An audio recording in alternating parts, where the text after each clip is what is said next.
আর কোনো মুখরোচক গল্প নয়, প্রকৃত অর্থেই শক্তিশালী হয়ে ফিরে আসছে ব্রাজিল। কিলিয়ান এমবাপ্পের ফ্রান্সের বিপক্ষে মিলবে তার প্রমাণ। তারকা নির্ভর একাদশ নিয়ে মাঠে নামছে 5 বারের চ্যাম্পিয়নরা। একাদশে ইউরোপের নামকরা সব ডিফেন্ডারকে খেলাবেন কার্লো অ্যানচেলোত্তি। ফরওয়ার্ড লাইনে সবচেয়ে বড় চমক রাখছেন এই ইতালিয়ান। দলে ফেরাতে পারেন প্রাণভোমরা নেইমারকে, তার সঙ্গী হবেন একাধিক তারকা। বেঞ্চে থাকা ফুটবলাররাও বদলি হিসেবে মাঠে এসে ঘুরিয়ে দিতে পারবে ম্যাচের মোড়। ফ্রান্সের বিপক্ষে কেমন হতে চলেছে সেই একাদশ, তা নিয়ে বিস্তারিত থাকছে রিপোর্ট।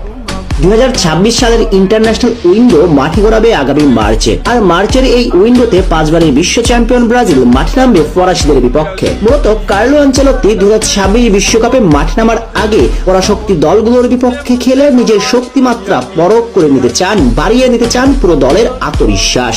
তবে এটা যেমন কার্লো আনচেলোত্তির আত্মবিশ্বাসের মানসিকতার ছাপ উঠে আসে, তেমনি নেতিবাচক প্রভাব পড়ার সম্ভাবনা রয়েছে। কেননা ব্রাজিল বস এই ম্যাচে যদি বড় ব্যবধানে হেরে বসেন, তাহলে নিঃসন্দেহে বিশ্বকাপে আত্মবিশ্বাস নড়ে যাবে সেলেসাওদের। তাই এই ইতালিয়ান ফরাসিদের বিপক্ষে নিজের সেরা একাদশ দিয়েই খেলতে চাইবেন, তুলে নিতে চাইবেন জয়। আর এমন গুরুত্বপূর্ণ ম্যাচে ব্রাজিলের একাদশটা কেমন হতে পারে তা নিয়ে প্রশ্ন আছে সর্বমহলে। চলুন তাহলে এই ম্যাচে 5 বারের বিশ্ব চ্যাম্পিয়নদের সম্ভাব্য একাদশটা কেমন হতে পারে সেটা একটু ব্যাখ্যা করে আসা যাক। বিগ ম্যাচের অভিজ্ঞতার কথা চিন্তা করলে কোনো সন্দেহ ছাড়াই গোলবারের নামটা এলিসন বেকারের। রক্ষণ দুর্গে সবকিছু ঠিকঠাক থাকলে 4 জন নিয়ে মাঠে নামবে সেলেসাও বস। সেখানে সেন্টার ব্যাকে পিএসজি চ্যাম্পিয়ন্স লিগ জয়ী অধিনায়ক মার্কিউনাসের সঙ্গে আর্সেনালের তরুণ তুর্কি গ্রাভিয়েল ম্যাগালিয়াস থাকবেন। 2 ফুলব্যাক হিসাবে এডার মিলিটাও এবং কায়ো হেনরিক হতে পারেন আস্থার নাম। মিডফিল্ড লাইনআপটাও আসলে সবার জানা, ক্যাসিমিরোর সঙ্গে ব্রুনো গুইমারেস। ইনজুরি বাধা না থাকলে এই দুজন থাকবেন নিশ্চিত করেই।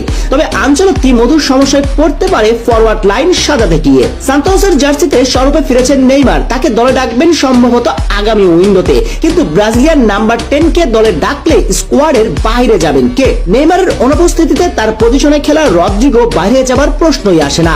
এছাড়াও লেফট উইং এ মার্টিনেল্লি নাকি ভিনিসিয়াস, রাইট উইং এ রাফিনাও নাকি এস্তাভা উলিয়ান, ফরওয়ার্ড লাইনে যে তারকার ছড়াছড়ি। তাই ফরওয়ার্ড লাইন সাজাতে বেশ পরীক্ষার সামনে পড়তে হবে ব্রাজিল বসকে।